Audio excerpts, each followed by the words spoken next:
Nah, untuk materi pertama dari judul kami tentang motivasi belajar, saya Muhnijar Suci Arwan akan menyampaikannya. Yaitu yang pertama mengenai pengertian motivasi belajar dan yang kedua mengenai fungsi motivasi dalam belajar. Lanjut saja ke pembahasannya mengenai pengertian dari motivasi belajar. Namun, sebelum saya memaparkan pengertian dari motivasi belajar, kita harus tahu dulu apa itu dari motivasi. Motivasi adalah usaha yang didasari untuk mengarahkan dan menjaga tingkah seseorang agar ia terdorong untuk bertindak melakukan sesuatu sehingga mencapai hasil atau tujuan tertentu yang telah ditetapkan. Nah, itulah dia pengertian dari motivasi. Selanjutnya saya akan memaparkan pengertian dari motivasi belajar. Menurut Frederick John McDonald dalam H. Nashar tahun 2004 halaman 39, ia menyatakan bahwa motivasi belajar adalah suatu perubahan tenaga di dalam diri seseorang atau diri pribadi yang ditandai dengan timbulnya perasaan dan reaksi untuk mencapai tujuan.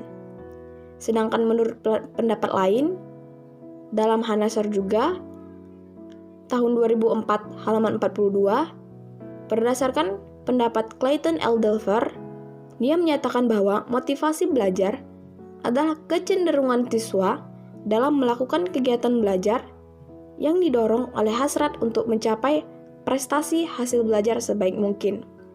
Nah, setelah saya paparkan tadi mengenai pengertian dari motivasi, lalu pengertian motivasi belajar menurut dua ahli, dapat kami simpulkan bahwa motivasi belajar adalah kondisi psikologis yang mendorong siswa untuk belajar dengan sungguh-sungguh, yang pada gilirannya akan terbentuk cara belajar siswa yang sistematis, penuh dengan konsentrasi, dan dapat menyeleksi setiap kegiatan-kegiatannya.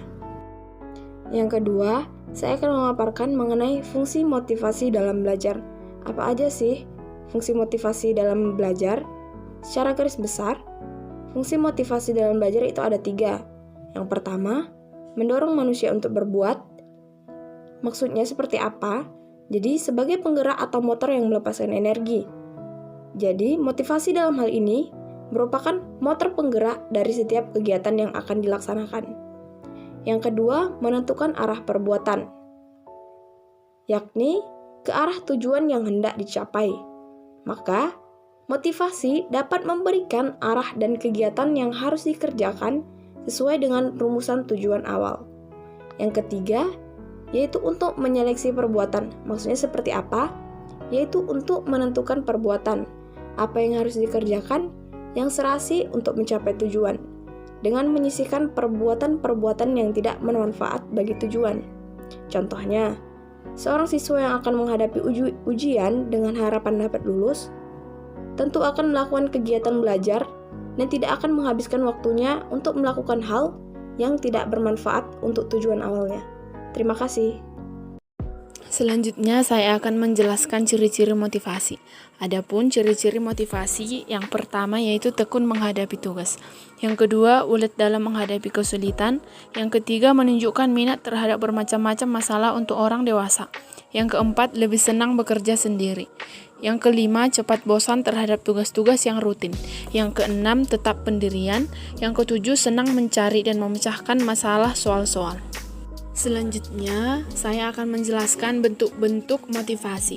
Bentuk-bentuk motivasi terbagi atas 3. Yang pertama, motivasi dilihat dari dasar pembentuknya, yang terdiri dari motif-motif bawaan sejak lahir dan motif-motif yang dipelajari. Bentuk motivasi yang kedua yaitu motivasi jasmania dan rohania. Bentuk motivasi yang ketiga yaitu motivasi intrinsik dan ekstrinsik. Motivasi intrinsik dan ekstrinsik terbagi atas 3 yaitu motivasi intrinsik, motivasi intrinsik, dan motivasi ekstrinsik. Sekian dari saya, terima kasih. Perkenalkan, nama saya Hilda Amalia dan di sini saya akan membawakan tentang unsur-unsur dan faktor-faktor yang mempengaruhi motivasi belajar. Pertama, unsur-unsur yang mempengaruhi motivasi belajar. 1. Ciri-ciri atau aspirasi siswa.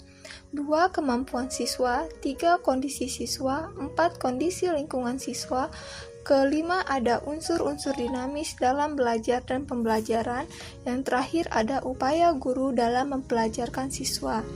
Lalu ada faktor-faktor yang mempengaruhi motivasi belajar, yaitu lingkungan budaya, lingkungan keluarga, lingkungan sekolah, dan siswa itu sendiri. Sekian dan terima kasih. Nah, pada 2 bagian materi terakhir, saya Cynthia akan menyampaikannya. Materi selanjutnya yaitu strategi motivasi belajar. Menurut Katarina Triani, ada beberapa strategi motivasi dalam belajar, antara lain sebagai berikut.